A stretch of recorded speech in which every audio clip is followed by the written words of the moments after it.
नमस्कार। सच्ची मुठभेड़ के इस फेसबुक और यूट्यूब लाइव चैनल पर मैं आपसे मुखातिब हूं। आज मैं आपसे चर्चा करने जा रहा हूं कविवर सतीशधर के सद्य प्रकाशित कविता संग्रह सीमाओं में बंधा संवाद को लेकर के। कविवर सतीशधर जम्मू कश्मीर में जन्मे, हिमाचल में पले और बड़े हुए और अपने जीवन का जो महत्वपूर्ण समय है इन्होंने हिमाचल में बिताया है और आजकल राष्ट्रीय राजधानी क्षेत्र दिल्ली में अपना कविता संसार बुन रहे हैं। यह कविता संग्रह सतीशधर का चौथा कविता संग्रह है। इससे पूर्व कल की बात, सलमा खातून नदी बन गई और प्रथम पंक्ति के लोग कविता संग्रहों के बाद सन 2022 में सीमाओं में बंधा संवाद सतीशधर का सद्य प्रकाशित कविता संग्रह है। कविवर सतीशधर पिछले करीब 40 वर्षों से कविता लिख रहे हैं और हिमाचल और हिंदी कविताओं को परिपुष्ट कर रहे हैं। सतीशधर की कविताओं का एक अपना मुहावरा है। ये वैयक्तिक अनुभव को सामाजिक अनुभव के साथ जोड़ करके कविता लिखते हैं।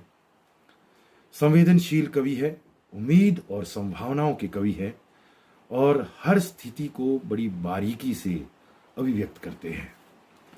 सद्य प्रकाशित कविता संग्रह की बात करें, शीर्षक ही अपने आप में बहुत कुछ बयां कर देता है।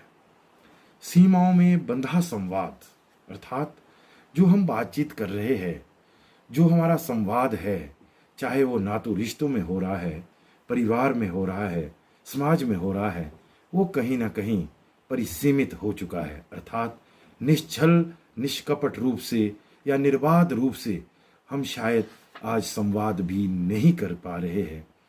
उसमें भी हमारे पास या तो समय नहीं है, या हमारी स्थिति नहीं है, या हमारे पास वो संवेदना या उन भावनाओं की कहीं ना कहीं कमी पड़ गई है। जाहिर है, जैसा शीर्षक है, बहुत कुछ चीज़ें उसी के अनुरूप इस संग्रह में होगी। 85 कविताएं इस संग्रह में, छोटी छोटी कविताएं। सतीशधर की कविताओं की एक बड़ी विशेषता ये भी है कि छोटी छोटी कविताओं में बहुत बड़ी बड़ी बात कह देते हैं। सतीशधर की कविताओं की एक खूबी ये है कि ये सीधे सीधे कुछ नहीं कहते, बड़े कलात्मक ढंग से संकेत भर कर देते हैं, जो समकालीन कविता की एक बड़ी विशेषता के रूप से जाने जाते हैं। इस संग्रह की कुछ कविताओं की मैं सांकेतिक रूप में आपसे चर्चा करूंगा। उसमें जो इस कविता संग्रह का शीर्षक है, उस पहली कविता उसी शीर्षक से है और बहुत कुछ कविता देती है।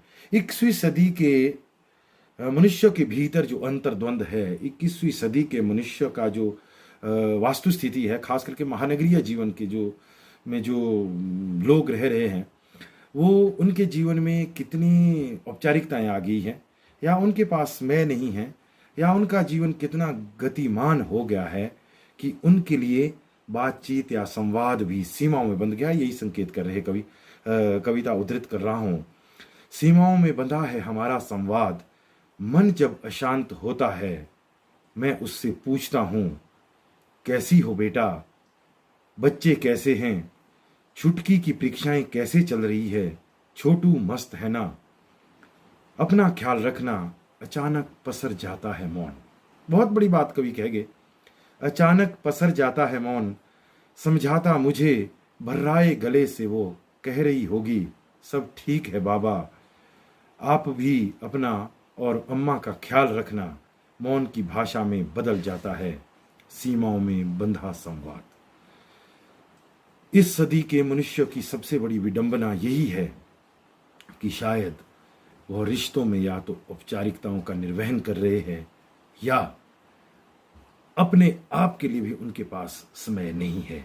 इसीलिए कवि अगली कविता में कह देते हैं, सब दौड़ रहे हैं, दौड़ रही है दुनिया, बच्चे बूढ़े और जवान, दौड़ प्रायोजित है, शायद इसीलिए दौड़ना जरूरी है और इस दौड़ में थकना मना है। निसंदेह ये आज की कविताएं हैं, आज का संकेत है। हम जिस तरह से आज जी रहे हैं, जैसा जीवन हमारा हो गया है, वो चाहे ज़्यादातर महानगरीय सभ्यता में तो खैर स्थिति ये है कि बगल में चल रहे आदमी या बगल में रह रहे आदमी का भी पता नहीं हो पाता है। खैर इससे अलावा तो सामाजिक जीवन की तो हम बात ही क्या करें। इसीलिए कहीं पर इन कविताओं में मुर्दा लोग आए हैं, कहीं खामोशी और सवाल आए हैं, और कहीं ना कहीं चूंकि बहुत सारा जीवन कवि का पहाड़ में निकला है, पहाड़ में जिए हैं, और उन पहाड़ों में जहाँ बर्फ होती है, जहाँ सर्दी और गर्मी की अलग अलग अहमियत होती है, वहाँ धूप की दीवार भी कवि को दिखती है। कवि आगे कहता है, इसलिए क्योंकि संवाद जो है वो सीमाओं में बंध चुका है, अर्थात समाज का एक वर्ग ऐसा है, हो सकता है कदाचित कवि भी अभी उसी वर्ग या उसी अवस्था में है कि जहाँ जिनके पास या तो सुनने वालों की कमी है या बोलने वालों की कमी है। वो अगर बोलते हैं तो सुनता नहीं है, अगर वो सुनना चाहते हैं तो शायद किसी के पास बोलने का समय नहीं है। इसीलिए कवि कह उठता है, भीतर का आदमी बोलता कम और सोचता ज्यादा है। कवि लिफ्ट में बंद होने पर क्या कहते हैं? चूंकि महानगर में अब कवि रह रहे हैं, पहाड़ में तो बड़ी बड़ी उतराई और चढ़ाई चढ़नी होती है, लेकिन लिफ्ट की जो अवधारणा है यहाँ अभी तक उस तरह से नहीं आ पाई जैसी अभी महानगर में जो अवस्था है। वहाँ मेट्रो ट्रेन है, वहाँ पर मनुष्य के जीवन की सबसे बड़ी सुविधा लिफ्ट है, एक मंजिल से दूसरी मंजिल में जाने के लिए भी होती है। तो कवि की काव्यात्मकता उस लिफ्ट को देख करके जाग उठती है, और कवि उस लिफ्ट के प्रतीक को, उस लिफ्ट की अवस्था को जीवन के संस्कारों और रिश्तों के साथ कैसे जोड़ देते हैं, अवलोकनीय है। लिफ्ट पर चलता है रिश्तों का संसार, माँ का दुलार, पत्नी का प्यार। लिफ्ट जितनी जल्दी घर के दरवाजे तक पहुंचती है, बस उससे थोड़ी कम देरी से दुनिया से उठा भी लेती है। इसलिए कवि की कविताओं में कभी मंगल बाजार दिखता है, तो कभी विषाक्त शब्दों के बाण भी नजरते हैं, और कवि जब सामाजिक जीवन की तरफ ध्यान देता है तो तब भी उससे कहीं ना कहीं वो उन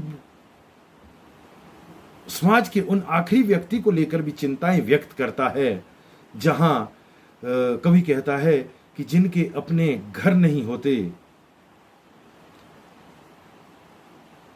वहां पर भी लोग प्रसन्न चित्त रहते हैं। कवि संवेदनशील है, इसीलिए कवियों या कविताओं को लेकर के भी अपनी दृष्टि व्यक्त करता है। जिन कविताओं में दिल की बात होती है, मैं उन कविताओं की रूह में आदमी तलाशता हूँ। निसंदेह कवि सतीशधर की संवेदनशीलता का परिचायक ये पंक्तियां का उल्लेख किया जा सकता है। कवि राजनीतिक चिंताओं और समाज में जो आपाधापी है, उस पर भी कहीं ना कहीं अपनी बानगी देता है, जहां कवि कहता है, आज की राजनीतिक व्यवस्था में ताकि राजा रहे प्रसन्न और प्रजा नतमस्तक गाते रहे खुशामद के गीत। समाज के आखिरी व्यक्ति का सच बयां करते हुए कवि लिखते हैं, सरे बाजार कत्ले आम के लिए तलाश रहे हैं नया शिकार, और यही धरती के आखिरी इंसान का सच है।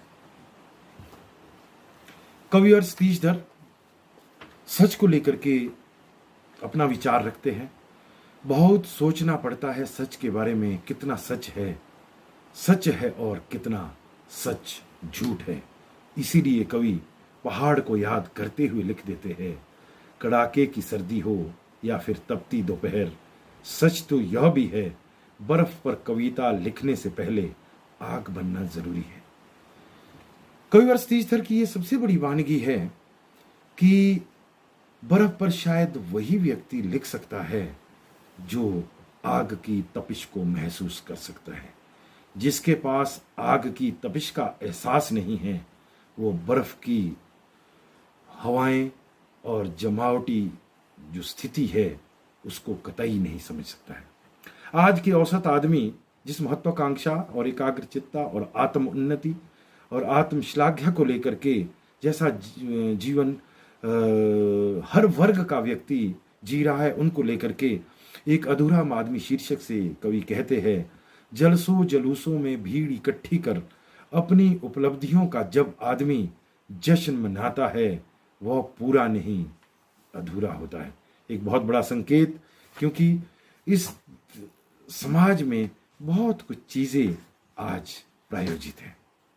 जब प्रायोजित चीजें हैं तो इस प्रायोजन में कहीं ना कहीं हर आदमी अपनी आत्मप्रशंसा और अपनी अवस्था और अपनी स्थापना और अपने आप को प्रमाणित करने के लिए किसी न किसी रूप में प्रचार प्रसार के युग में लगा है।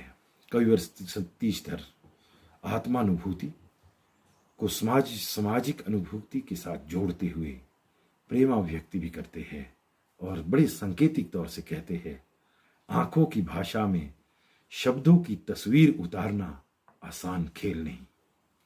खुशगवार हवा गहरे सदमे और खुरदरे हाथ संवारते हैं शब्दों को, आखिर चाहे दो हो आंखों की तरह या ढाई प्रेम के मानिंद मुश्किल से समाते हैं आंखों में। धन्य है वो लोग जिनके नैनों में बसी रहती है शब्दों की कोठरियां और आंसुओं से जो लिखते हैं प्रेम कविता। मानवीय चित्तवृत्तियों और मानवीय अवस्थाओं और मानव का जो संवेदनात्मक स्वरूप है, जिसमें प्रेम है, अनुराग है, सद्भावना है, सहानुभूति है, आसक्ति है, मोह माया है, उसको कहीं ना कहीं सांकेतिक रूप से कविवर सतीश धर अपनी कविता में बानगी देते हैं। कविवर सतीश धर की कविता में माँ है और माँ को लेकर के बहुत गहरी बात कवि कर देते हैं। एक बहुत मैं कैसी थी माँ कवि सतीश धर की एक अवलोकनीय कविता है। इस कविता का अंतिम अंश आपके साथ साझा कर रहा हूं।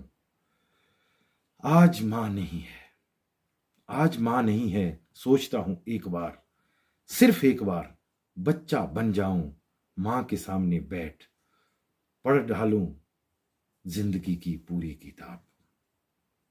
कविवर सतीश धर की कविताओं की यही सबसे बड़ी श्रेष्ठता है कि वो बहुत कविताओं में सिर्फ चंद शब्दों में या चंद पंक्तियों में ऐसी बात कह देते हैं जो हो सकता है शायद एक लंबे महाकाव्य या बड़ी कविताओं में नहीं की जाती। इस संग्रह की 85 कविताएं, जिनको छोटी छोटी कविताओं के में उनकी हम परिगणना करते हैं, वो इसका एक जीवंत रूप है। समय की सीमा को मद्देनजर रखते हुए इस कविता संग्रह पर चंद मिनटों में चर्चा नहीं की जा सकती। मैंने आपके साथ एक सांकेतिक रूप में कुछ कविताएं साझा की। एक कविता और साझा करना चाहूंगा, उसके कुछ अंश सपने बुन रहे लोग का आखिरी अंश है। सुना है सांपों के कान नहीं होते और सपने बुनने वालों की जुबान नहीं होती। शीर्षक है सपने बुन रहे लोग। सतीश धर की चारों कविता संग्रहों को मैंने पढ़ा है, मेरे प्रिय कवियों में है। और अपने जितने भी शोध जो कुछ पुस्तकें या कुछ आलेख मैंने लिखे हैं और समय समय पर इनकी कविताओं का संदर्भ उसमें मैं उद्धृत करता रहा हूं, क्योंकि सतीश धर आज के अंतर्द्वंद से जो हम 21वीं सदी में तकनीक और वैश्वीकरण के दबाव और प्रभाव और आपाधापी और स्वकेंद्रित आत्म केंद्रित और वैयक्तिक संसार में जिस तरह से हम जी रहे हैं, इस संसार में सतीश धर की कविताएं एक जरूरी कविताओं के रूप में इनका उल्लेख किया जाता है। अनिवार्य रूप से इन कविताओं का हम अध्ययन कर सकते हैं, इसमें कोई दो राय नहीं। कि कविता व्यवस्था परिवर्तन नहीं कर सकती है। कविता कोई नारावाद भी नहीं है। कविता समाज का एक कलात्मक रूप, कलात्मक दृष्टि से और कलात्मक ढंग से हमारे सामने प्रस्तुत करती है और सामाजिक यथार्थ को एक सांकेतिक रूप से हम समझ पाते हैं। और कवि की जो दृष्टि है वो मानवीय चिंताओं, मानवीय संवेदनाओं और मौजूदा समय में जो औसत आदमी की जो स्थिति है, उस स्थिति के जो विविध रूप है वो व्यापक फलक पर इन कविताओं में हमें देखने को मिलती है। निसंदेह आप भी इस कविताओं को पढ़ेंगे, आप भी आनंदित होंगे। इन कविता का जो शिल्प और मुहावरा है वो तो सतीश धर उसके लिए तो अपने आप में पिछले 40 वर्षों में एक हिंदी कविता में अलग स्थान रखते हैं। इनकी नमक, रजाई, थाली जैसी कविताएं एक अलग जुमलेबंदी के लिए जानी जाती है। इसमें कोई दो राय नहीं है कि इस कविताओं में, इस कविता संग्रह में ऐसी कविताएं नहीं आ पाई है। ये कविता का एक अगला अनुप्रयोग है जहां पिछले 3 संग्रह से आगे बढ़ करके कवि कहते हैं और एक नए और परिपक्व मुहावरे के साथ हमारे सामने इस संग्रह के माध्यम से आते हैं। कविवर सतीश धर को बहुत बहुत बधाई। आप निरंतर कविता सृजन करते रहे और हिंदी पाठकों को और कविता के अनुरागियों को आनंदित करते रहे और हिंदी साहित्य को परिपुष्ट करते रहे। नमस्कार।